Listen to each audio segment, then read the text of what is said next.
ఇలా చూడమ్మా, నేను చాలా కష్టపడి ఎంతో ట్రై చేసి మరీ వచ్చాను. ఆ గురూజీనే సమస్యట. కానీ ఆనంద్ మాట్లాడతానని చెప్పారు. నేను దానికి కావలసిన ఏర్పాట్లు చేసొచ్చాను.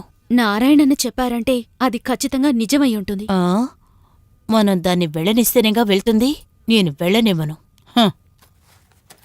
నేను ఎలాంటి దాన్నో దానికి తెలియదు కదా. ఆపేస్తానమ్మా. ఓ 2 రోజులు టైం ఇస్తే చాలు. మారవమ్మా, నువ్వెప్పటికీ మారవు.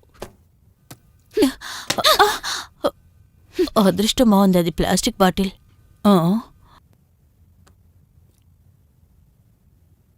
నా కూతురి జీవితాన్ని నాశనం చేసావు కదా. నువ్వు ఏమంటున్నావే? మాట్లాడుకో. నీ కూతురే ఇందుకు కారణం. మీ వల్ల నా కూతురు నన్ను అసహించుకోవడం మొదలుపెట్టింది. ఇలా చూడు, నీ మనసులో ఏముందో దయచేసి చెప్పు. 2-3 రోజులుగా ఇలాగే ఉంటున్నావు. నన్నేం చేయమంటావు? నన్ను నా కూతుర్ని ఇల్లు వెళ్ళిపోమంటావా? ఏ లిజా, విన్నావా? ఈయన కూతురు ఇల్లొదిలిపెట్టి వెళ్ళిపోతారట.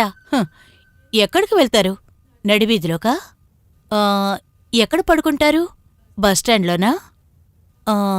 ఏం తింటారు? మీ అందమైన కూతుర్ని అమ్ముకుంటారా?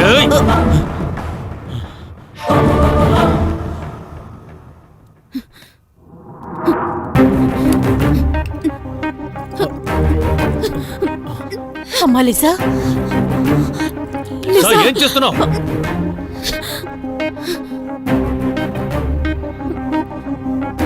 ఏ కోపం వస్తుందా?